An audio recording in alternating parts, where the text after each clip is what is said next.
Just quickly, if you enjoyed this video, please like and subscribe and hit the notification bell. I post a new Tom Brady video every day. I think all those things are legitimate and they feed into it. But if you ask, why are people hating on Tom Brady? What's the big picture? And Stephen A., this will surprise you, but the reason is simply he's the GOAT. He's the greatest of all time. And heavy lies the head that wears the crown. That's how it goes. When you are the greatest ever and you are still active, people hate. But a lot of people love too. That's why he's supposedly polarizing. I mean, the cheating and everything's Spygate, Deflategate, and the fact that he's associated with the Patriots, just the branding isn't good for him, of course. Speaking of Deflategate, I still say, and I'm going to sum it up, that the commissioner framed and railroaded Tom Brady to get even with the Patriots for their history of cheating. I don't believe he had anything to do with Deflategate. And by the way, in the second half of that game against the Indianapolis Colts, that fateful night in Foxborough, when the footballs were legally inflated, what did he do? He was deadly accurate. What did he do in the Super Bowl? He destroyed the Legion of Boom in the Super Bowl with legally inflated footballs by playing the greatest fourth quarter I have ever seen a Super Bowl quarterback play against one of the all-time best defenses and certainly secondaries. Go look at the numbers. They're extraordinary. I know that. So I look at the report and I'm like, well, what can you give me? All right. Can you give me readings of footballs or something like that? Yeah. And so that's what they do have later on in the report, page 69, page 73, the halftime readings of the footballs and the post-game readings of the footballs. And yes, were the Patriots footballs underinflated 12.5? Yes, they were.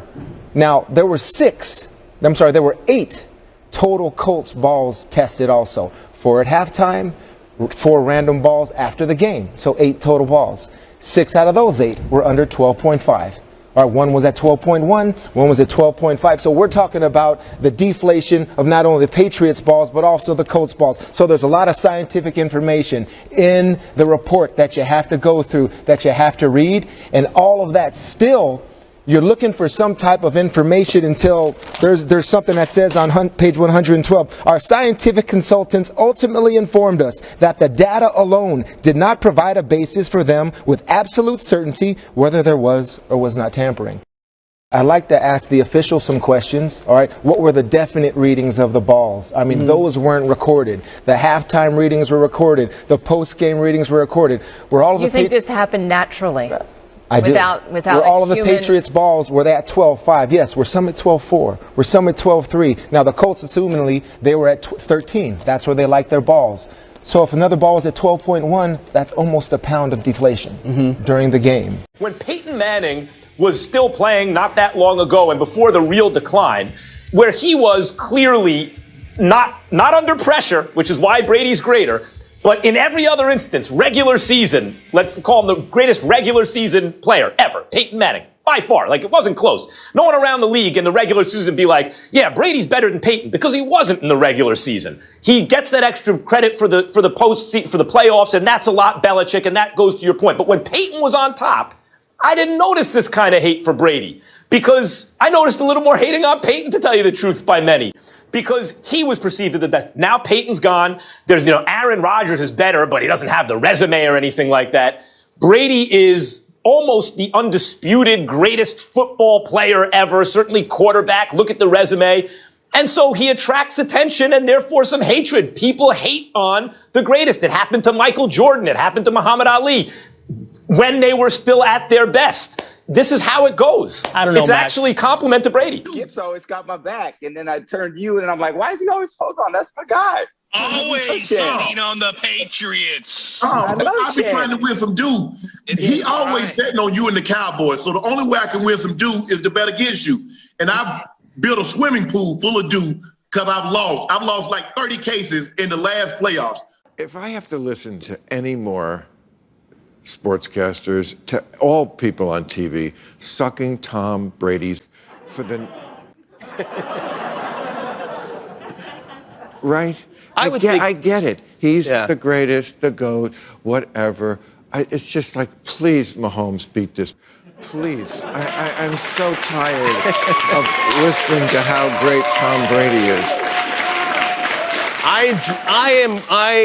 Listen, Mahomes seems like a nice guy. Tom Brady has certainly won his share of everything, but I am rooting for him because I think that, and I think this maybe is true for a lot of these sportscasters, this is a guy who was told by his employer, by the way, this reminds me a little bit of you, and I'll explain why. Stay with me here. When you were at ABC, they said, all right, that's it, we're done. You went on to become tremendously successful here at HBO. Well, you're like the Tom Brady of, and what? Well, Jimmy. I think you want the accolades for yourself. Please. But I think everybody who's been fired from a job goes, I love to see this guy leave his job. They go in the toilet. He goes to Tampa, which is also a toilet. Let's be honest. I lived there, I know. and then he's, in the Super Bowl again. Here's the main problem. It's not just that he's great. It's how he's done it. It's that he's the 6th round draft pick. It's that he's self-made greatness. That's the one form of greatness we can't forgive. We're fine setting up this incredible, athlete on a pedestal who we know down deep we could never have been. But this guy who tried hard against all odds, who wakes up early, who is a Nazi about his diet, who every choice he makes reinforces the bad choices that you make, the things you didn't do right today. Everything you didn't do right, Tom Brady did. He's a constant reminder, and his success is a constant reminder that you could have done better if you had simply done, I'm not saying you would have been a 4-time Super Bowl champion, but you could have done better if you made the same sacrifices Tom Brady did, and we cannot forgive you for that. I got mad respect for any player because I was 192nd. Tom was 6 or 7 picks lower than I was because they had decreased the roundage from 12 to 7. So anybody that can work their way like he did and become what he became, I got nothing but the utmost respect last for. quick. That's an interesting thought, and it's logically consistent. But I don't know that people look at Brady, and that's actually the process going on. No, it's down deep, Max. It's down deep in the weakness. It's not rationalized. It's guttural. I lost it. Right. It's intuitive. When people, it's the blink test. They blink and they don't like because it holds up a mirror to their own failings. I think it's an interesting point, but I don't know that it actually. And that may explain if you perceive him as more hated than Peyton Manning or some others, and you want to discount Deflategate and Spygate, and the Belichick influence, as Stephen A. pointed out. I find it funny how you said Bill Belichick built that lead. Mm-hmm. Last time I checked, Bill Belichick wasn't on the field. Maybe you can point to that. I think the big picture is the best who ever did it, or the greatest of all time, when he's still on top. Because don't forget, he's also the most loved. Has this effect on people, usually in all sports. Sin. You can't listen. Believe me, I was a guy I wanted to hate this dude like with a passion. I get there and I'm like, dude, he the ultimate teammate. And you know how you watch? I'm like, yeah, he just putting on a show. And I'm like, dude, the practice squad dude, he's treating like he's been there 10, 12, 15 years.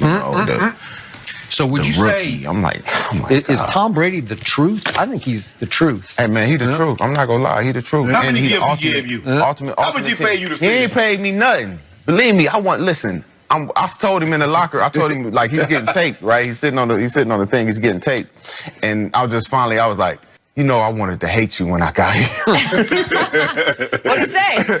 He just started laughing. I'll put it in more simplistic terms for you.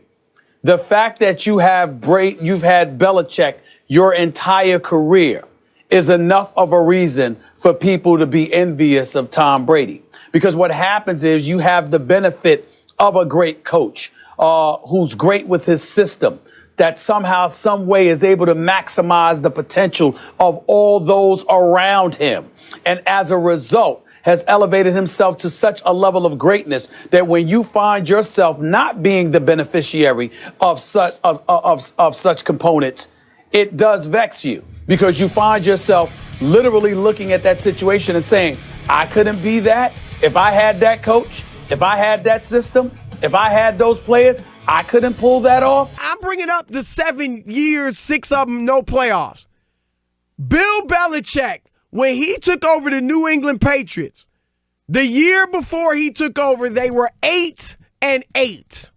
In Belichick's first year, with 4-time Pro Bowler Drew Bledsoe as his quarterback in his system, they went 5-11. The next year, with Drew Bledsoe at quarterback, they start 0-2. Bledsoe gets hurt. Brady takes over. They go 11-3, win the Super Bowl. The rest is history. He's not a system quarterback because the system didn't work for Drew Bledsoe. The system didn't work in Cleveland. The system is Tom Brady. And again, I'm not taking away from Belichick, but look at it. Some years they're more run, some years they were more pass. Here's the other thing about Brady. System quarterbacks don't have great statistics. System quarterbacks are game managers that just don't mess it up. Tom Brady led the NFL in passing yards 3 times. That's the same as Peyton Manning. That's 3 times more than Aaron Rodgers, who's never done it. Tom Brady threw for 4,000 plus yards 11 times, 5,000 plus yards once. He led the NFL in touchdowns 4 times. That's the same as Peyton Manning. And 3 more times than Aaron Rodgers. He led the NFL in yards per game 2 times. Same as Peyton Manning. And 2 more than Aaron Rodgers. He led the league in passer rating and QBR 2 times. Aaron Rodgers, passer rating leader 2 times. I'm just saying. These are not the numbers of a system quarterback. Stop it.